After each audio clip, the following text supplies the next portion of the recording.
بسم اللہ الرحمن الرحیم۔ ارطغرل ایک ڈرامہ ہے جو کہ ترکی کا ایک گیم آف تھرونز ہے۔ یہ ایک بڑا ہی زبردست ڈرامہ ہے جو کہ آٹومین ایمپائر جو خلافت عثمانیہ کے فاؤنڈر کے اوپر بنایا گیا ہے، اور اس میں بتایا گیا ہے کہ کیسے مسلمانوں نے اسلام کی خاطر اسٹرگل کی اور اسلام کی کیا کیا ویلیوز تھیں۔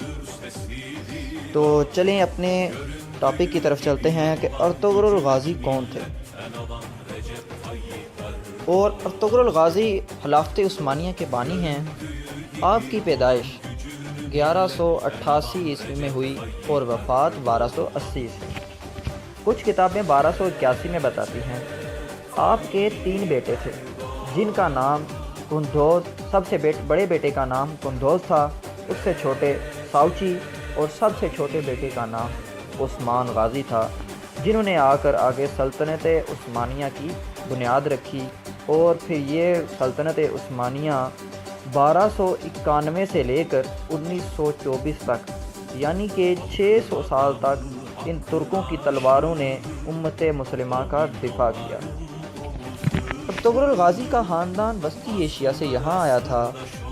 ان کے جد امجد اوز خان کے 12 بیٹے تھے، اور ان بیٹوں کے پھر 12 قبیلے بنے، اور انہی میں سے ایک قبیلہ کائی قبیلہ تھا جس سے ارطغرل غازی کا تعلق تھا۔ آپ کے والد کا نام سلیمان شاہ تھا۔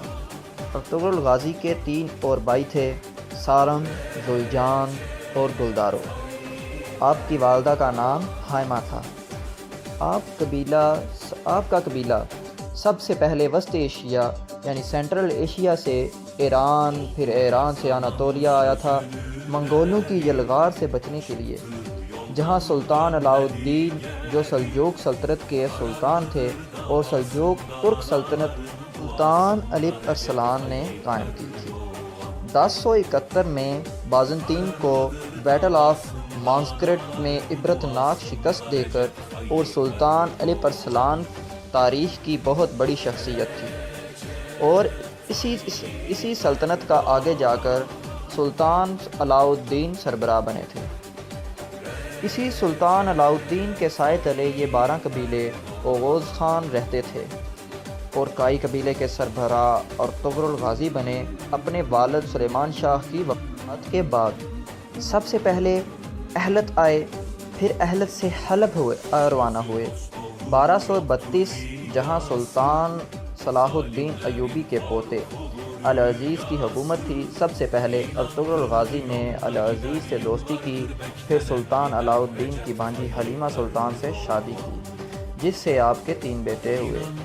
آپ نے ایوبیوں اور سلجوقوں کی دوستی کروائی، صلیبیوں کے ایک مضبوط قلعے کو فتح کیا جو کہ حلب کے قریب تھا۔ اس کے بعد ارطغرل سلطان علاء الدین کے بہت قریب ہو گیا۔ اس کے بعد منگولوں کی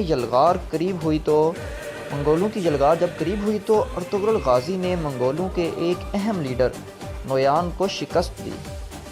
نویان دراصل منگول بادشاہ اوغتائی خان کا رائٹ ہینڈ تھا۔ اوغتائی خان چنگیز خان کا بیٹا تھا۔ اس اوغتائی کا بیٹا ہلاکو خان تھا جس نے بغداد روندا تھا۔ اور پھر ارطغرل غازی اپنے قبیلے کو لے کر سوغوت آئے، یعنی قسطنطنیہ کے قریب، اور پہلے وہاں بازنطین کے ایک اہم قلعے کو فتح کیا، اور یہی تمام ترک قبیلوں کو اکٹھا کر لیا۔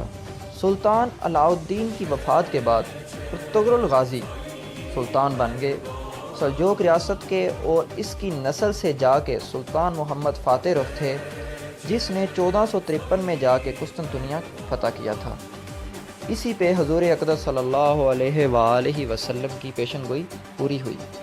تاریخ میں ارطغرل غازی جیسے جنگجو بہت کم ملتے ہیں، لیکن افسوس کہ ہماری نسل ان کو جانتی ہی نہیں۔ اسلام میں جتنے جنگجو گزرے ہیں، جس نے کچھ نہ کچھ اسلام کے لیے کیا ہے، ان کا ایک روحانی پہلو ضرور ہوتا ہے۔ ان کے پیچھے ضرور کوئی نہ کوئی روحانی شخصیت ولی اللہ ہوتی ہے جن کی ڈیوٹی اللہ پاک نے لگائی ہوتی ہے۔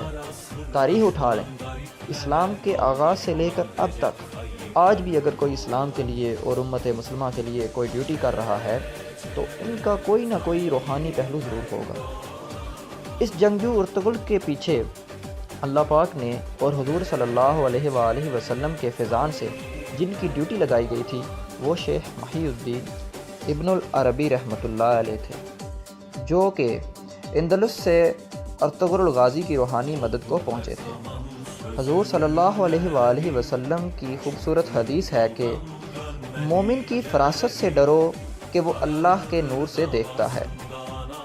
یہ کوئی جذباتی یا مبالغہ رائے نہیں ہے، یہ سب وہی سمجھ سکتا ہے جس کو اس روحانیت کا نور ملا ہو۔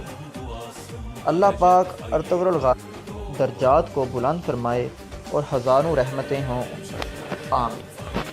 امید کرتا ہوں کہ آج کی ویڈیو آپ کو پسند آئی ہوگی، اور اسی طرح کی مزید اپڈیٹس حاصل کرنے کے لیے ہمارے یوٹیوب چینل کورلش عثمان غازی کو سبسکرائب کریں، اور ویڈیو کو پسند آنے کی صورت میں لائک اور شیئر کریں۔